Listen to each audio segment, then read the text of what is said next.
ओम शांति।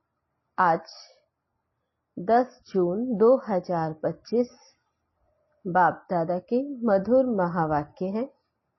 बाबा कहते, मीठे बच्चे, तुम्हें श्री मत पर सबको सुख देना है। तुमको श्रेष्ठ मत मिलती है, श्रेष्ठ बनकर दूसरों को बनाने के लिए।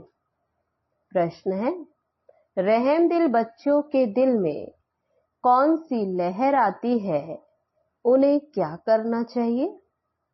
उत्तर है, जो रहम दिल बच्चे हैं उनकी दिल होती है हम गांव में जाकर सर्विस करें। आजकल बेचारे बहुत दुखी हैं, उनको जाकर खुशखबरी सुनाएं कि विश्व में पवित्रता, सुख और शांति का दैवी स्वराज्य स्थापन हो रहा है। ये वही महाभारत लड़ाई है। बरोबर उस समय बाप भी था, अभी भी बाप आया हुआ है। ओम शांति। मीठे मीठे बच्चे यहाँ बैठे हो तो ये जरूर समझते हो कि हम हैं ईश्वरीय संतान। जरूर अपने को आत्मा ही समझेंगे। शरीर है तब उन द्वारा आत्मा सुनती है। बाप ने ये शरीर लोन पर लिया है तब सुनाते हैं। अभी तुम समझते हो हम हैं ईश्वरीय संतान व संप्रदाय, फिर हम दैवी संप्रदाय बनेंगे। स्वर्ग के मालिक होते ही देवताएं हैं। हम फिर से 5000 वर्ष पहले मुआफिक दैवी स्वराज्य की स्थापना कर रहे हैं। फिर हम देवता बन जाएंगे। इस समय सारी दुनिया, भारत खास और दुनिया आम, सब मनुष्य मात्र एक दो को दुख ही देते हैं। उन्हों को ये भी पता नहीं है कि सुख धाम भी होता है। परम पिता परमात्मा ही आकर सबको सुखी शांत बना देते। यहाँ तो घर घर में एक दो को दुख ही देते। सारे विश्व में दुख ही दुख है। अभी तुम बच्चे जानते हो बाप हमको 21 जन्मों के लिए सदा सुखी बनाते हैं। कब से दुख शुरू हुआ, फिर कब पूरा होता, ये और कोई की भी बुद्धि में चिंतन नहीं होगा। तुमको ही ये बुद्धि में है कि हम बरोबर ईश्वरीय संप्रदाय थे। यूं तो सारी दुनिया के मनुष्य मात्र ईश्वरीय संप्रदाय हैं। हर एक उनको फादर कह बुलाते हैं। अब बच्चे जानते हैं शिव बाबा हमको श्री मत दे रहे हैं। श्री मत मशहूर है। ऊंचते ऊंच भगवान की ऊंचते ऊंच मत है। गाया भी जाता है उनकी गत मत न्यारी। शिव बाबा की श्री मत हमको क्या से क्या बनाती है, स्वर्ग का मालिक। और जो भी मनुष्य मात्र है वह तो नरक का मालिक ही बनाते। अभी तुम हो संगम पर। बाबा कहते तो निश्चय है ना। निश्चय बुद्धि ही यहाँ आते हैं और समझते हैं बाबा हमको फिर से सुख धाम का मालिक बनाते हैं।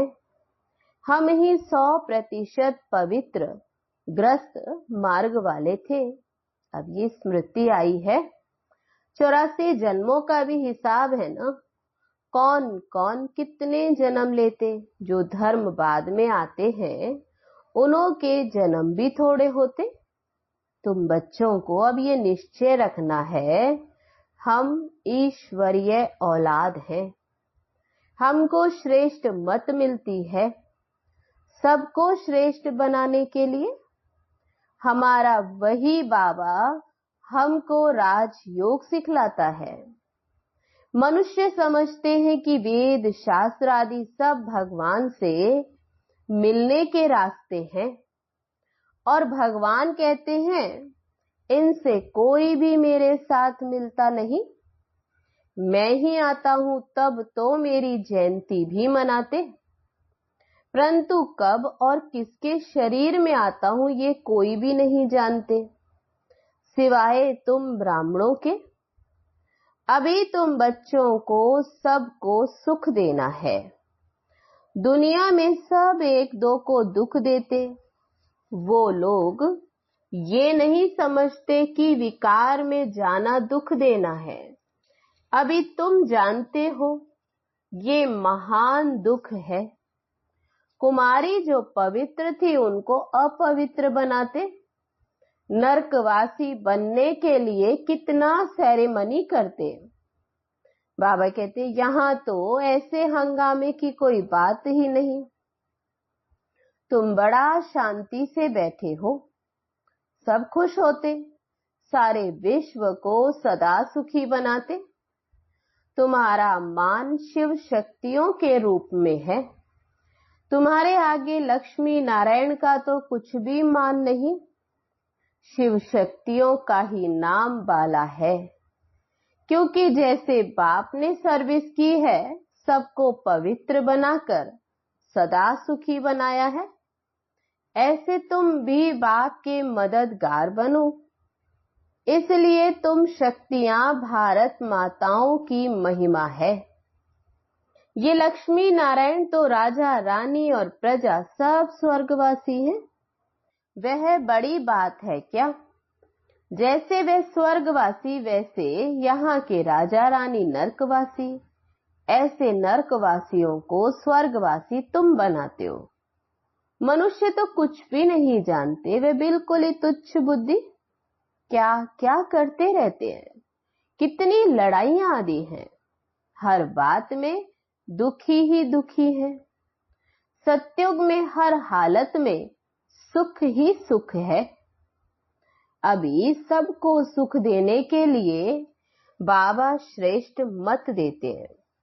तो बाबा सबको सुखी बनाने के लिए, सुख देने के लिए श्रेष्ठ मत देते। गाते भी हैं श्रीमत भगवानुवाच, श्रीमत मनुष्य वाच नहीं। सत्युग में देवताओं को मत देने की दरकार नहीं है। यहाँ तुमको श्रीमत मिलती है। बाप के साथ तुम भी गाए जाते हो शिव शक्तियां। अभी फिर से वह पार्ट प्रैक्टिकल में बज रहा है। अब बाबा कहते तुम बच्चों को मनसा वाचा कर्मणा सबको सुख देना है, सबको सुख धाम का रास्ता बताना है। तुम्हारा धंधा ही ये हुआ। शरीर निर्वाह अर्थ पुरुषों को धंधा भी करना होता है। कहते हैं शाम के समय देवताएं परिक्रमा पर निकलते हैं। अब देवताएं यहाँ कहां से आए? परंतु इस समय को शुद्ध कहते हैं। इस टाइम पर सबको फुर्सत भी मिलती। तुम बच्चों को चलते फिरते उठते बैठते याद करना है। बस कोई देहधारी की चाकरी आदि नहीं करनी है। बाप का तो गायन है। द्रौपदी के पांव दबाए, इसका भी वे अर्थ नहीं समझते। स्थूल में पांव दबाने की तो बात ही नहीं। बाबा के पास बुढ़ियाएं आदि बहुत आती, जानते हैं भक्ति करते करते थक गई हैं। आधा कल्प बहुत धक्के खाए हैं ना, तो ये पैर दबाने के अक्षर को उठा लिया। अब श्री कृष्ण पांव कैसे दबाएंगे? शोभेगा? तो बाबा ने पूछा कैसा शोभेगा? तुम श्री कृष्ण को पांव दबाने देंगी? श्री कृष्ण को देखते ही उनको चटक पड़ेंगे। उनमें तो बहुत चमत्कार रहता। श्री कृष्ण के सिवाय और कोई बात बुद्धि में बैठती ही नहीं। वही सबसे तेजोमय है। श्री कृष्ण बच्चे ने फिर मुरली चलाई। बाबा कहते ये बात भी जचती नहीं। यहां तुम शिव बाबा से कैसे मिलेंगे? तुम बच्चों को बोलना पड़ता है शिव बाबा को याद कर फिर इनके पास आओ। तो ब्रह्मा तन में शिव बाबा मिलते तो बाबा कहते अच्छा इनके पास आओ, तुम बच्चों को तो अंदर में खुशी रहनी चाहिए कि हमको शिव बाबा सुखी बनाते हैं 21 जन्मों के लिए। ऐसे बाप के पिछाड़ी तो कुर्बान जाना चाहिए। कोई सपूत बच्चे होते तो बाप कुर्बान जाते, बाप की हर कामना पूरी करते। कोई तो फिर ऐसे बच्चे होते जो बाप का खून भी करा देते। तब बाबा कहते लौकिक में देखो कैसे कैसे बच्चे। यहाँ तो तुमको मोस्ट बिलविड बनना है, किसी को भी दुख नहीं देना। जो रहम दिल बच्चे हैं उनकी दिल होती है हम गांव गांव में जाकर सर्विस करें। आजकल बेचारे बहुत दुखी हैं, उनको जाकर खुशखबरी सुनाओ कि विश्व में पवित्रता, सुख, शांति का दैवी स्वराज्य स्थापन हो रहा है। ये वही महाभारत लड़ाई है। बरोबर उस समय बाप भी था, अभी भी बाप आया हुआ है। तुम जानते हो बाबा हमको पुरुषोत्तम बना रहे हैं। ये है ही पुरुषोत्तम संगम युग। तुम बच्चे जानते हो हम पुरुषोत्तम कैसे बनते? तुमसे पूछते हैं तुम्हारा उद्देश्य क्या है, तो बोलो मनुष्य से देवता बनना। देवताएं तो मशहूर हैं। बाप कहते जो देवताओं के भक्त हो उनको पहले समझाओ। भक्ति भी पहले पहले तुमने शुरू की, शिव की, फिर देवताओं की। तो पहले पहले शिव बाबा के भक्तों को समझाना है। बोलो शिव बाबा कहते हैं मुझे याद करो। शिव की पूजा करते, परंतु ये थोड़ी बुद्धि में आता कि पतित पावन बाप है। भक्ति मार्ग में देखो धक्के कितने खाते हैं। शिवलिंग तो घर में भी रख सकते, उनकी पूजा कर सकते हैं, फिर अमरनाथ, बद्रीनाथ आदि तरफ जाने की क्या दरकार। परंतु भक्ति मार्ग में मनुष्यों को धक्के जरूर खाने हैं।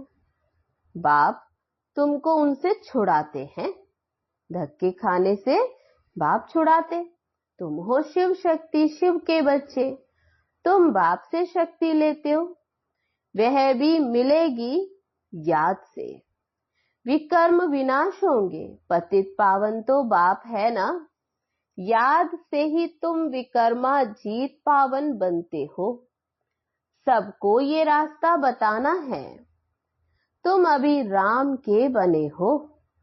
राम राज्य में है सुख, रावण राज्य में है दुख। भारत में ही सबके चित्र हैं जिनकी इतनी पूजा होती। ढेर के ढेर मंदिर, कोई हनुमान का पुजारी, कोई किसका पुजारी। इसको कहा जाता ब्लाइंड फेथ। अभी तुम जानते हो हम भी ब्लाइंड थे, तब बाबा कहते अभी तुम जानते हो हम भी ऐसे ही थे ब्लाइंड। उनको भी मालूम नहीं था ब्रह्मा विष्णु शंकर कौन है। जो पूज्य थे वही फिर पुजारी बने।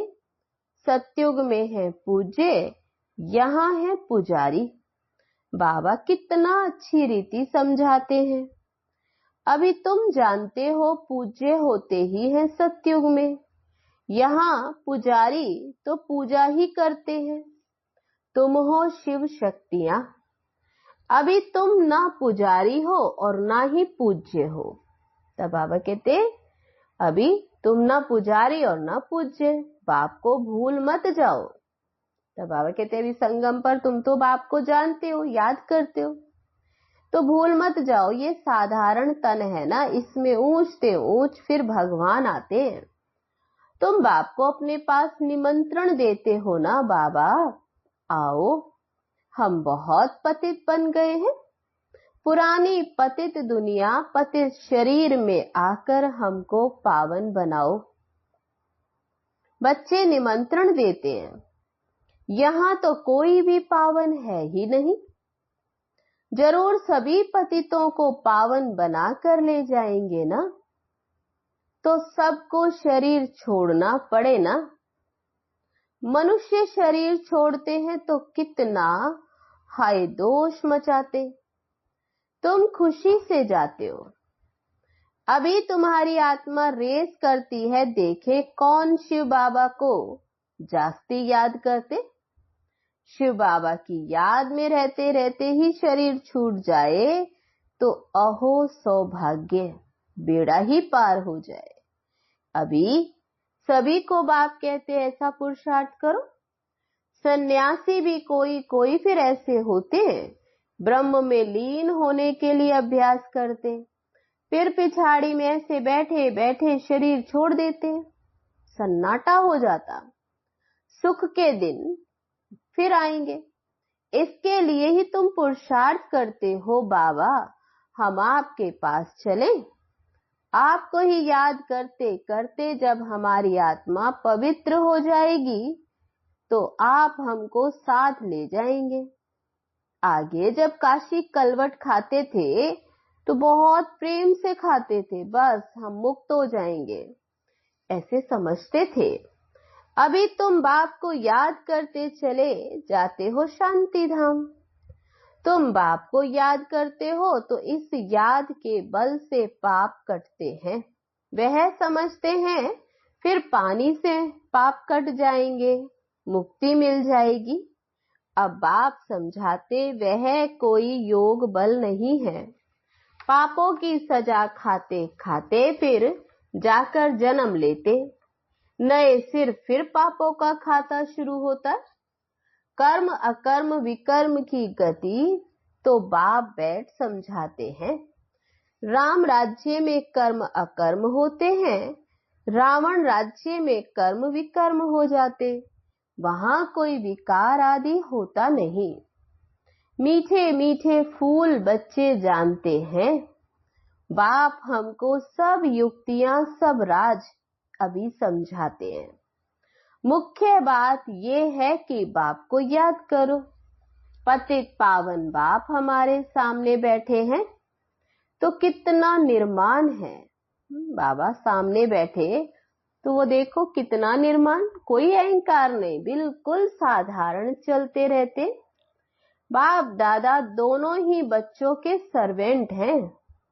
बाबा कहते तुम्हारे 2 सर्वेंट हैं, ऊंचते ऊंच शिव बाबा, फिर ये प्रजापिता ब्रह्मा। वो लोग त्रिमूर्ति ब्रह्मा कह देते, अर्थ थोड़े ही जानते हैं। त्रिमूर्ति ब्रह्मा क्या करते कुछ भी पता नहीं है। अच्छा, मीठे मीठे सिके लदे बच्चों प्रति माता पिता बाप दादा का याद प्यार और गुड मॉर्निंग। रूहानी बाप की रूहानी बच्चों को नमस्ते। हम रूहानी बच्चों की रूहानी बाप दादा को नमस्ते नमस्ते। ओम शांति। अब है धारणा के लिए मुख्य सार। पहली पॉइंट, सदा यह निश्चय रहे कि हम ईश्वरीय औलाद हैं। हमें श्रेष्ठ मत पर चलना है, किसी को भी दुख नहीं देना है, सबको सुख का रास्ता बताना है। दूसरी पॉइंट, सपूत बच्चा बन बाप पर कुर्बान जाना है। बाप की हर कामना पूरी करनी है। जैसे बाप दादा निर्माण और निरअहंकारी हैं, ऐसे बाप समान बनना है। वरदान है आज का, स्व उन्नति द्वारा सेवा में उन्नति करने वाले सच्चे सेवाधारी भव। स्व उन्नति सेवा की उन्नति का विशेष आधार है। स्व उन्नति कम है तो सेवा भी कम है। सिर्फ किसी को मुख से परिचय देना ही सेवा नहीं है, लेकिन हर कर्म द्वारा श्रेष्ठ कर्म की प्रेरणा देना यह भी सेवा है। जो मनसा वाचा कर्मणा सदा सेवा में तत्पर रहते, उन्हें सेवा द्वारा श्रेष्ठ भाग्य का अनुभव होता है। जितनी सेवा करते उतना स्वयं भी आगे बढ़ते हैं। अपने श्रेष्ठ कर्म द्वारा सेवा करने वाले सदा प्रत्यक्ष फल प्राप्त करते रहते हैं। स्लोगन है आज का, समीप आने के लिए सोचना, बोलना और करना समान बनाओ। अब है आज के लिए अव्यक्त इशारा। आत्मिक स्थिति में रहने का अभ्यास करो, अंतर्मुखी बनो। एकाग्रता का आधार अंतर्मुखता है। अंतर्मुखता में रहने से सूक्ष्म शक्ति की लीलाएं अनुभव करेंगे। आत्मिक स्थिति में रहे आत्माओं का आह्वान करना, आत्माओं से रूरिहान करना, आत्माओं के संस्कार स्वभाव को परिवर्तन करना, आत्माओं का बाप से कनेक्शन जुड़वाना, ऐसे रूहानी लीला का अनुभव होगा। अच्छा,